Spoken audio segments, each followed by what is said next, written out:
Hello friends, welcome back to my YouTube channel. Myself Chandraveer Singh Rathore from Jaipur Vaishali Nagar. आज हम आपको driving class के video के बारे में बताएंगे। जो गाड़ी है वो फोर्ड की फिएस्टा है और फोर्ड जो कंपनी है वो अमेरिका की है।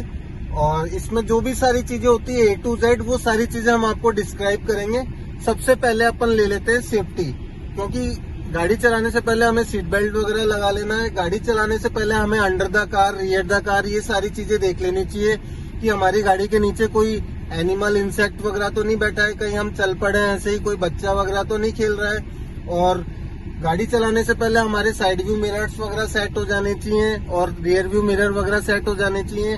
ये सारी चीजें, आपके पास ड्राइविंग लाइसेंस है और आपके जो गाड़ी के कागज हैं वो पेपर, RC वगैरह कंप्लीट है, इंश्योरेंस है, गाड़ी पॉल्यूशन है, ये सारी चीज अपडेट होनी चाहिए आपकी गाड़ी की। और फ्रंट विंडशील्ड क्लीन होनी चाहिए, सारी लाइटें वगैरह जल रही है नहीं जल रही, प्रॉपर वर्क कर रही है नहीं कर रही, इंडिकेटर वर्किंग में है या नहीं है, तो सारी चीजें चेक कर लेनी है। इंजन में कूलेंट है, इंजन ऑयल चेक कर लेना है, ये सारी चीजें। इसके बाद ही हमें गाड़ी को बैठना है गाड़ी के अंदर। और गाड़ी में बैठते ही सबसे पहले हमें सीट एडजस्ट कर लेनी है। सीट एडजस्ट करने के लिए हमारे जो है इधर साइड में एक वो होती है नॉब, जिससे हम एडजस्ट कर लेते हैं सीट को।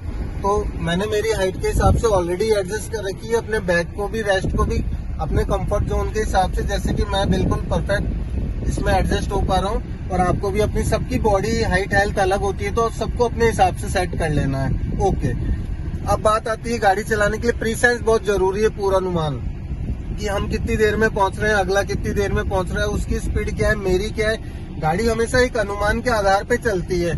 और दूसरी चीज, ट्रैफिक सेंस। लोगों को गाड़ी चलानी आती है लेकिन सेंस नहीं होता है कि कब रुकना है, कब चलना है, वो टकरा जाते हैं। लेफ्ट टर्न नजदीक से लेना, हमेशा राइट टर्न दूर से लेना, आने वाले के लिए स्पेस छोड़ के। तो ये सारी चीजें हमें देख लेनी है, जान लेनी है। पहले एक नॉलेज होनी चाहिए, इन्फॉर्मेशन, आपको पूरी थ्योरी पता होनी चाहिए, जब भी आप जाके प्रैक्टिकल कर सकते हो। ठीक है, तो सबसे पहले हमें जो स्टीयरिंग व्हील होल्डिंग करना होता है वो कैसे होल्ड करते हैं स्टीयरिंग व्हील। तो स्टीयरिंग व्हील क्लॉक में 9 and 3 बजते हैं, वैसे होल्ड करना चाहिए जैसे ही कंपनी ने ग्रिप भी दे रखी है पकड़ने के लिए। ये यहाँ से हमारे थंब के लिए स्लॉट एडजस्ट करने के लिए दे रखे हैं। यहाँ से हम इसको, जो हमारी स्टीयरिंग कमांड है वो बहुत अच्छी रहेगी, अगर हम यहाँ से पकड़ेंगे तो स्लिप नहीं होगा। ये देखो आप, ग्रिप कट जो दे रखा है इसमें एज, तो ये बहुत बेस्ट है। कई लोग 10 and 2 की जैसे भी पकड़ते हैं, लेकिन ये मैं नहीं मानता कि ये सही पोजीशन है, क्योंकि इसमें हम लिंकेज वगैरह ऑपरेट नहीं कर सकते। इससे हमारा कमांड जो है वो अच्छे से स्टीयरिंग मूव नहीं कर पाएगा। यहाँ से हमारे जो प्रॉपर मूव, जो टर्निंग है इसकी बहुत अच्छी रहेगी। ये सारी चीज है। और हॉर्न हमें यहाँ से बीच से, सेंटर से देना है हमेशा। अब ये गाड़ी है फोर्ड की, तो आप देख सकते हो कि इसमें आपको कुछ डिफरेंस मिलेगा। इंडिकेटर स्विच आपको इधर मिलेगा और वाइपर स्विच आपको इधर मिलेगा। अब जो जनरली लोग बात क्या करते हैं, सबकी आदत पड़ी रहती है, ऑलमोस्ट गाड़ियों में इंडिकेटर इधर आता है तो वो इसी को ही ऑन करते हैं और वाइपर ऑन हो जाता है। तो गाड़ी वॉक्सवैगन, फोर्ड वगैरह इनमें हमें, और रिनॉल्ट वगैरह में हमें इंडिकेटर इधर मिलेगा। तो अब ये लेफ्ट साइड में है तो इसमें कोई आपको कंफ्यूजन नहीं होना है। अगर हम इंडिकेटर को ऐसे नीचे कर रहे हैं तो ये लेफ्ट के लिए हो गया, और सेंटर में ऑफ है, और अप कर रहे हैं तो ये राइट के लिए हो गया। फिर ये सेंटर में करते ही ऑफ हो गया गाड़ी। जैसे मैंने ये करा, ऑन करा, और अब मैं ये टर्न कर रहा हूँ स्टीयरिंग रोटेशन। अब जैसे ही मैं स्टीयरिंग को सीधा करूंगा ये इंडिकेटर अपना कट ऑफ मार गया।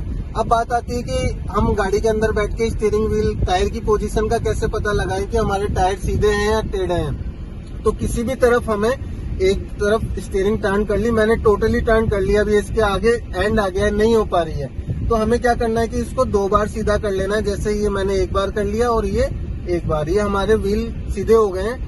तो इसमें कोई कंफ्यूजन नहीं है। पूरी लेफ्ट साइड काट ली मैंने ये, और ये देखो 1 time and then 2nd time, तो ये हमारे जो व्हील है वो सीधे हो गए हैं। कोई सी भी गाड़ी हो, ये प्रो फॉर्मूला है कि आप 2 बार इसको सीधा कर लो। जो भी लोगो है, एस का है, चाहे फोर्ड का है, चाहे महिंद्रा का है, चाहे टोयोटा का है, चाहे निसान का है, चाहे हुंडई का है, किसी का भी ये फॉर्मूला आपको समझ लेना है। इसके सर्कल्स भी काउंट कर सकते हो, सर्कल लेकिन किसी में 1.5, किसी में 2, तो ठीक है, कंफ्यूजन नहीं होना है। ओके, अब बात आती है नीचे पैडलिंग की, बात करते हैं।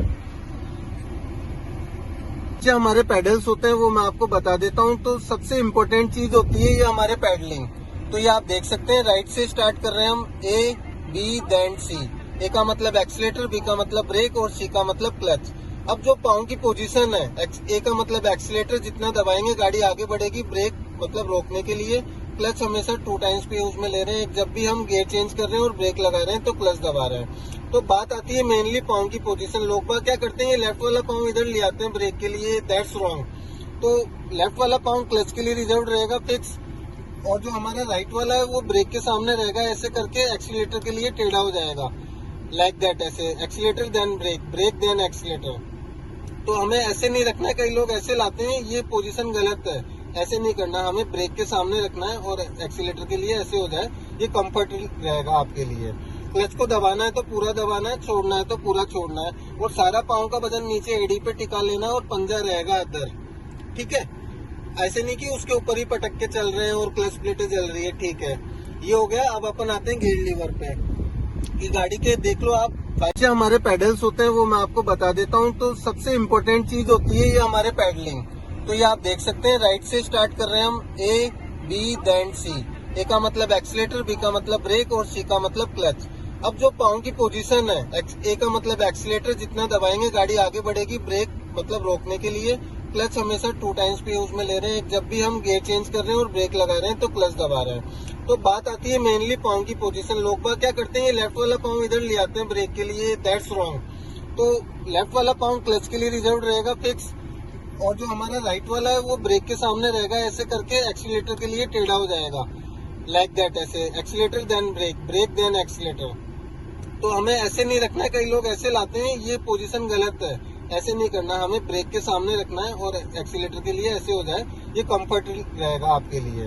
क्लच को दबाना है तो पूरा दबाना है, छोड़ना है तो पूरा छोड़ना है, और सारा पाँव का वजन नीचे एड़ी पे टिका लेना और पंजा रहेगा अंदर, ठीक है। ऐसे नहीं कि उसके ऊपर ही पटक के चल रहे हैं और क्लच प्लेटें जल रही है, ठीक है। ये हो गया। अब अपन आते हैं गियर लीवर पे। कि गाड़ी के देख लो आप, 5 गियर्स हैं, एक पीछे का रिवर्स गियर है। तो ये जो बीच वाली लाइन है ये न्यूट्रल लेन है, मतलब गाड़ी गियर में नहीं है। तो गियर को पहली चीज तो हमें पकड़ना कैसे, ऐसे पकड़ना है। कई लोग इसके ऐसे धक्का देते हैं, कोई ऐसे देता है, कोई ऐसे देता है। तो हमें ये पैटर्न बहुत गलत है, इसको प्रॉपर तरीके से हमें मुट्ठे से पकड़ना है, ग्रिप अपने। और अभी ये न्यूट्रल में है, न्यूट्रल में भी ये 3rd और 4th के सामने ये बीच में सेंटर में खड़ा रहता है गियर लीवर। तो जैसे क्लच दबा के हमने ये पकड़ा, उधर करके आगे ये फर्स्ट लग गया, फर्स्ट से जस्ट उधर पीछे करके और ये सेकंड लग गया, सेकंड से गियर निकला, न्यूट्रल आया, थोड़ा सा राइट स्लाइड हुआ और आगे स्ट्रेट फॉरवर्ड, ये 3rd हो गया, 3rd से सीधा पीछे ये 4th हो गया, 4th के बाद में ये इधर होके ये 5th गियर हो गया अपना। अब रिवर्स गियर की बात आती है तो पहले हम 5th से निकाल लेंगे, ये आ गया, फिर इसे वापस पूरा ऐसे करके और ये पीछे ये रिवर्स लग गया। तो रिवर्स गियर हमेशा बैक पीछे करने के लिए, फिर हमने न्यूट्रल कर लिया, न्यूट्रल हमेशा ऐसे चेक करेंगे, गियर में ये इतना मूवमेंट नहीं कर रहा जितना ये न्यूट्रल में कर रहा है। इससे हम पता लगा सकते हैं कि हमारी गाड़ी गियर में नहीं है। फिर बात आती है पार्किंग ब्रेक की। ये हैंड ब्रेक होता है, जब भी हम चलते हैं तो इसको ऊपर खींच के बटन दबा के नीचे कर लेते हैं, रुकते हैं तो विदाउट बटन ऊपर कर लेते हैं। नोज की आवाज आनी चाहिए जब भी हम पार्किंग ब्रेक लगा रहे हैं, ऐसे नहीं कि आप इसको दबा के लगा रहे तो ये स्पंजी रह जाएगा, लॉक नहीं होगा प्रॉपर, ये लॉक हो गया। और हटाएंगे जब पहले ऊपर खींचेंगे, फिर बटन दबाएंगे और नीचे कर देंगे, सिंपल। तो ठीक है दोस्तों, गाड़ी चलाने के लिए इन्फॉर्मेशन बहुत जरूरी है। साइड व्यू मिरर्स वगैरह सेट यहाँ से होते हैं ऑटोमेटिक, ये अपना मिरर सेट करने का नोब, इसको अगर हम राइट पे कर रहे हैं तो राइट साइड व्यू मिरर, अब इसको अप एंड डाउन, आगे पीछे जैसे भी आपको करना है अपनी हाइट हेल्थ के अकॉर्डिंग। सेंटर में ऑफ है, लेफ्ट वाले मिरर को करना है तो हमने इस नोब को लेफ्ट टर्न कर दिया तो लेफ्ट साइड वाला मूवमेंट करेगा हमेशा, ठीक है। मिलते हैं नेक्स्ट वीडियो में। Thanks for watching. I hope आपको वीडियो पसंद आया होगा। अगर आपको पसंद आया तो लाइक शेयर एंड सब्सक्राइब करिए। मिलते हैं नेक्स्ट वीडियो में। Okay, bye bye.